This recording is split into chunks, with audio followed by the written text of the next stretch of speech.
I want to share with you a story of a vision quest I did back in 2018. So this story is actually a prequel to my video I did on Mount Shasta, as this was the step or the stage before I met up with my friends and we all journeyed up through California to the Oregon Eclipse Festival. So the reason I did a vision quest was because I had been journeying with the School of Shamanic Womancraft in Mullumbimby, and the end of that year-long process, the vision quest was intended to be solo camp out while fasting for 3 days with the group of women that I've been journeying with.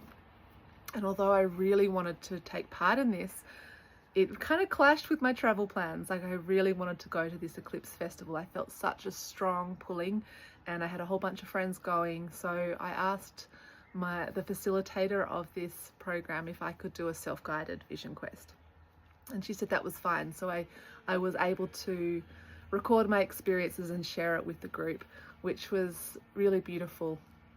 So instead of doing the vision quest in the same way that the group did, which was camping, I made a few exceptions because, you know, I was in another country and completely by myself. So I got a Airbnb, this little, what a little bee, oh, bee buzzing around me. I got a little Airbnb called the Sugarloaf Casita. It's a tiny little kind of hut, and it was right at the base of all these trailheads to Thunder Mountain. Now, I'm not sure if you're familiar with Sedona, Arizona, but the land there is just magnificent. All of the mountain ranges, trailheads, walks, just that red rock country is just out of this world. Like, for me, I feel so activated when I'm around these rocks, these mountains. It's known to be a vortex center. A lot of these pillars, these mountains, these incredible earth structures have got so many different names, stories and associations with them, and all the unusual energetics that it attracts. So I didn't actually go too much into all of that. It is a bit of a community that's very rich in, you know, crystal shops and all that kind of thing. But I was in the western area that was sort of out of the town and more in a nature place. So it felt perfect for me to be able to really deepen into this practice, but also have access to all these walking trails where I could really commune and connect with the nature and with the land there. So I hired this little B&B for 3 days, and during this time I did a fast. So I was fasting for the time. But interestingly, you know, I'd just flown in and, you know, I was a little bit jet lagged. It also just happened to be, you know, aligning with, you know, that time of the month for me. So I was feeling pretty wiped out initially to start with. And on my first day, I got a fever. I was really unwell. So I couldn't really, I felt like, you know, I had all these ideas of like how I wanted to set myself up and, you know, do drum journeys and all of these things, but actually I was just flatline. And I think sometimes this is the way when we travel, but also the way when we choose to do a transformative process. We never know how it's going to happen, if it's going to go to plan, and really it's just about surrendering to the process. So I spent a lot of my first day there in hot sweats and in big fevers, and having a lot of dreams, lots and lots of dreams, and also animal interactions. There were, I think on the first day I woke up, there was little squirrels like coming to my front door. There were hummingbirds. It was just like a very magical experience to be, just all of a sudden in this whole new reality. So I think it might have been maybe on the second day I got the strength to do a very slow, quiet walk through the mountains along the trailheads. And I was just really going slow because I wasn't eating, I was fasting. My energy was super low, and I just was keeping myself very internal. So I might have seen one or two people on the trail, but essentially it was just me and the landscape. So as I was walking in this kind of altered state, I started really, perceiving in a way that things just stood out to me, like pattern. It was almost like a pattern recognition. I started noticing the shapes of all the stones that I was walking over, and I noticed that these patterns started to emerge. I would see all of a sudden like maybe a 5-sided rock, like a flat rock but with edges, a pentagram, or a square, or a septagon, or a hexagon. Like literally, I started to think, I'm seeing like shapes, like all these very precise shapes in the ground. So, and then I'll be like, oh, but I haven't seen a triangle, and then boop, I would see a 3-sided rock. And then, you know, I saw a triangle, a square, a pentagram, a hexagram, a septagram, octahedron, like all of the shapes. And I was like, whoa, this is really was capturing my attention. It was like the landscape was talking to me through geometry. So I started collecting these rocks because they were talking to me, and I'm like, I feel like they're almost like runes, or like stones that I could do readings with, because the geometry is giving me information. Like I was getting full downloads of information through all the shapes in the rocks, and these patterns just kept on repeating themselves. So every time I would see them, I'd pick these stones up, and I started to build a little stone altar at my casita where I was sleeping. So, you know, I knew I wasn't going to take these stones with me, but I just felt to bring them into my space while I was on my vision quest. And that was something that really jumped out to me, that initially was really fascinating. And the other thing is, it just happened to be inside the house. There was a Native American animal book. It basically, you know, had all the meanings of all the different animals. So I found that really interesting too, because, you know, I have my own understanding of what different animals mean, but to read on that deeper level from the land in which I was, it felt really amazing just to have these interactions out in the world, and to come back into my little house, and the information that was just flowing through me there. So it was really, really quite fascinating. So as I was walking along the path, you know, I was exploring different tracks and going up onto the red rock areas, like going up the slopes and flanks of the mountains. And from one area up the top, you know, all these spiral trees were growing off the top of the mountain. So, you know, it really had the sense of being a magnetic vortex place. It was really majestic, and yeah, it definitely had qualities of like an otherworldly place. And from up at Chimney Rock, I believe I could see in the distance a medicine wheel in the ground, and I was like, wow, that's so cool. So like everywhere I looked, there were like stories. You know, I could see all the beings in the rocks. They were, you know, in one section it might look like women and children, and other section it looked like grand big sentinels, like guardian spirits that were quite severe. And you know, they all had different all of these areas across the map had different feelings. And you know, I was having a wonderful time, but on the way back I spotted a cave, and this cave was really like all caves are really just intriguing. And I wondered, I wonder if I can get to that cave in time. By this stage it was about 5 o'clock, so I had a couple of hours of daylight left. And you know, distances can be really deceiving when you're in the mountains. Something that looks really close could be really far away, and you know, it was hard to tell how big this cave actually was. And I also noticed that the cave wasn't technically on the maps, and it wasn't on the track. So I would have to sort of bush bash through all the prickly pear cactus bushes, and who knows, could have been some rattlesnakes and things in there. But you know, my mind started ticking and measuring, like, it's 5 o'clock, don't know quite how far it is. I've got a bush bash through the cactus. Wouldn't want to, like, you know, fall off a rock, break a leg or something, you know, fall in a cactus bush and get bitten by a rattlesnake, you know, like all the things that just go through your mind. And also, it was called Thunder Mountain for a reason, because this grand big mountain was summoning all the storms, and every now and then there were huge claps of thunder.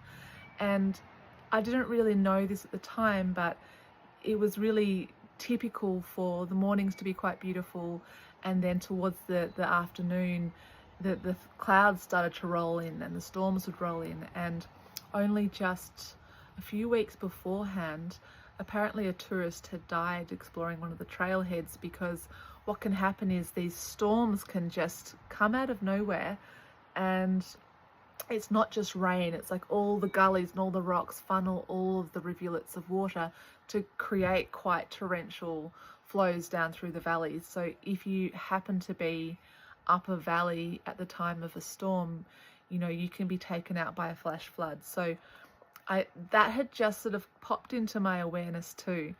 And, you know, it's that whole thing of, you know, when you go off a track, you know, you're sort of really carving out your own path, which is great, but it's not like a place where someone's going to find you if something goes wrong. And the fact that I was really alone and fasted and feeling pretty weak, I'd had a fever and my body was aching, so, and I was kind of feeling very trippy at the time, but my curiosity was there, and I was like, oh, I really want to get to that cave. So I was looking for a sign, and I heard this crow like squawk, like, wah, wah, wah. And I was like, is that a warning sign, or is that a like magical welcome sign? It was hard to tell. And then I saw a little bunny rabbit hop along through the cacti bushes, and I was like, I feel like Alice in Wonderland. I'm going to follow the white rabbit, see where I end up. So I decided to just push on and push aside all of my fears of breaking a leg or flash floods or rattlesnakes. And I decided to just push on and explore a little bit. And at one point I got up onto the flank of the rocks, and a huge clap of thunder clambered overhead, and it really was quite frightening. And I got to that point where I realized that I could see beyond, and I realized I was only about halfway. You know, I thought this cave was a lot closer than what it was, and at this time, you know, I'd been walking for a fair while, and I was kind of gauging, like, if I get there, will I be walking back in the dark? Because that's not going to be good for anything. So I definitely felt this, yeah, all of these decisions. I mean, it seems quite simple now to think, of course that's a stupid idea, don't go walking up a flash flood zone off the track when you're fasting, when no one knows you're there, like, that's stupid. But I was also really following an inner compass and like an inner journey, and I was really being with my fear response, being with my mental processes around it, and also reading the signs around me. And you know, how we read signs, and you know, even like the sound of the weather, the wind changing, all of these things, it's very much part of a state we enter when we're going into those deep shamanic spaces, when we do things like vision quests. So yes, this clap of thunder and the darkness coming, I decided to turn around, and I was feeling really disappointed that I didn't have the courage to push through, because in my own inner experience, it was like I was challenging myself to not allow fear to get the better of me. It was showing me an outward expression of my inner world.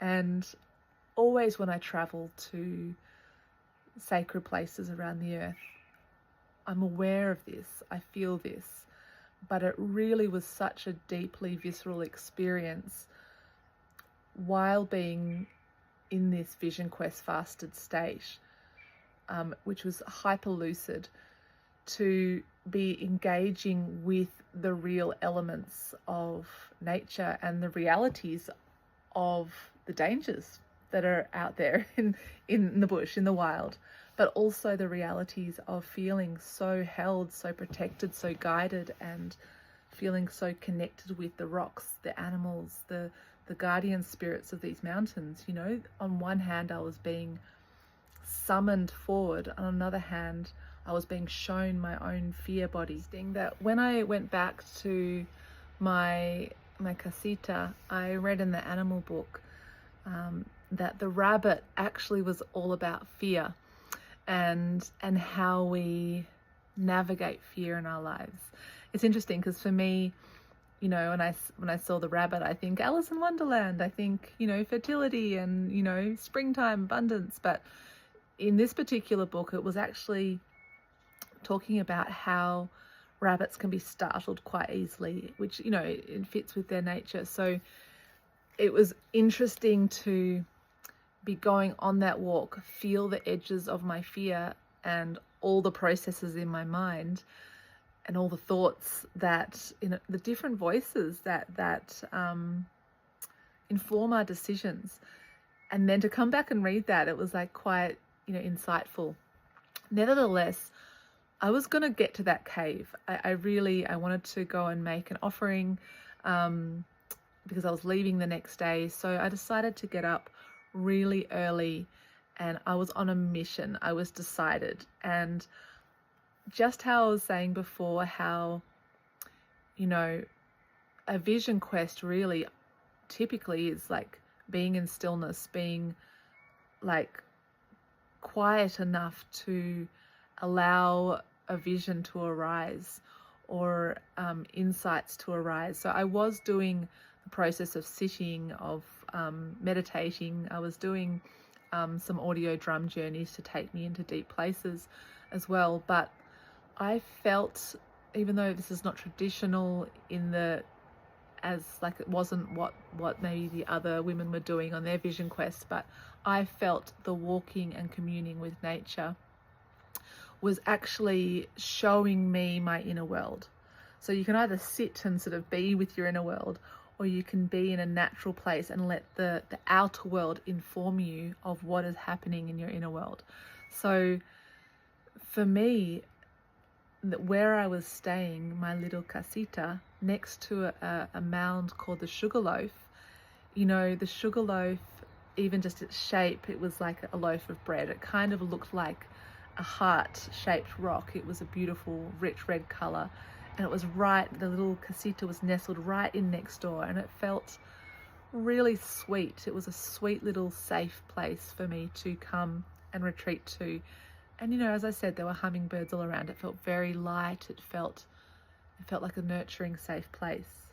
But Thunder Mountain, on the other hand, was this ginormous peak which was flanked by these huge sentinel rock beings that were really quite severe. And as I mentioned, these claps of thunder were so loud, and these like electrical storms that were brewing in the air. You know, this land is magnetic, like the vortices in the earth were like pulling this electrical currents from the atmosphere.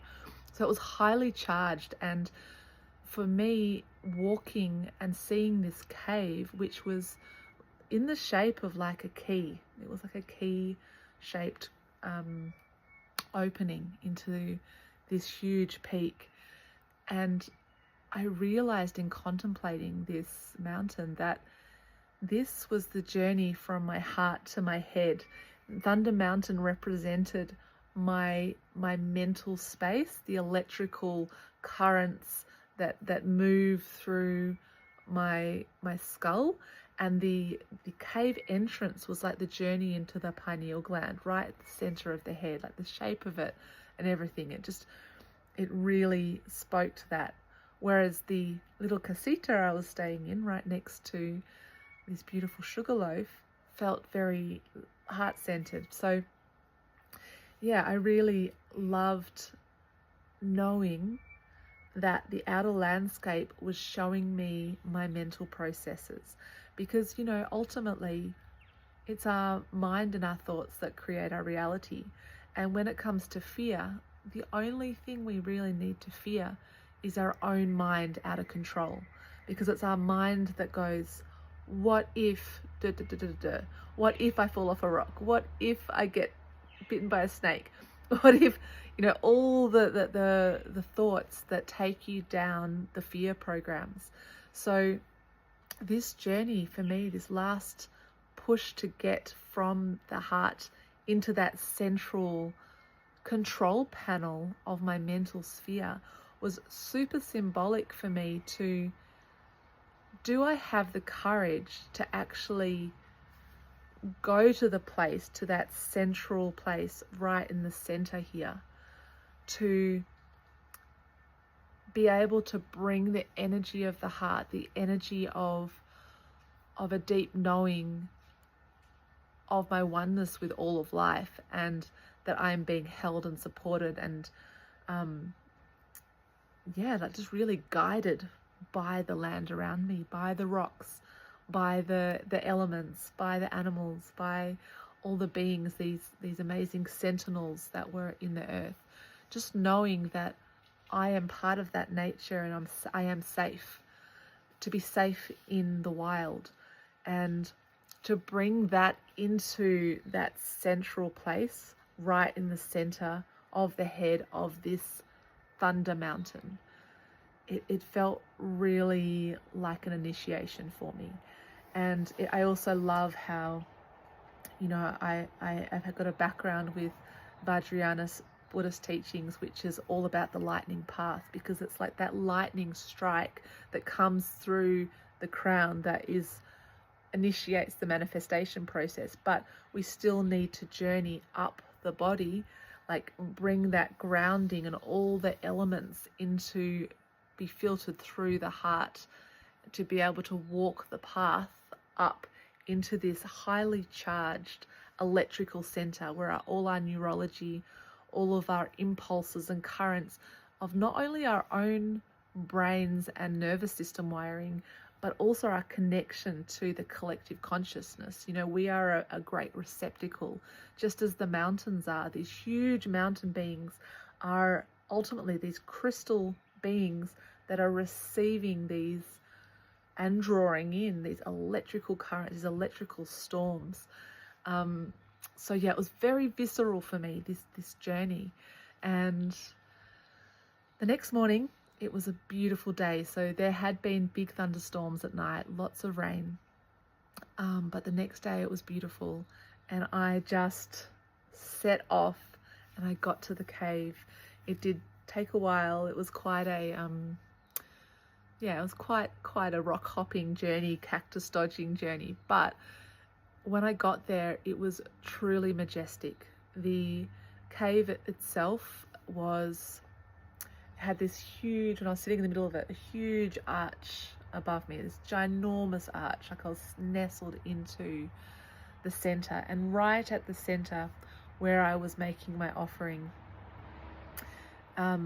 there was a pine, like a twisted pine tree growing out, and beyond there was a view of the whole of Sedona. It was the most stunning view from this place.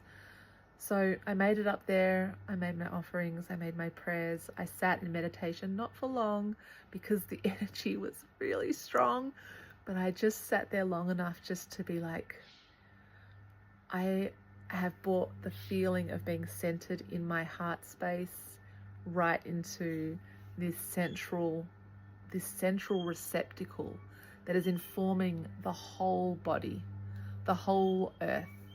And that for me felt like a really pivotal moment on this particular journey. So I hope you've enjoyed this story.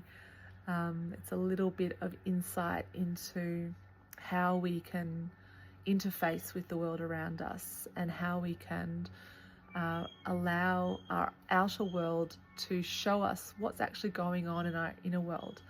And you know, as we walk the earth, the shifts we're making inside our being, inside our consciousness, is also informing the earth. And like we're constantly in this reciprocity, our bodies with the earth.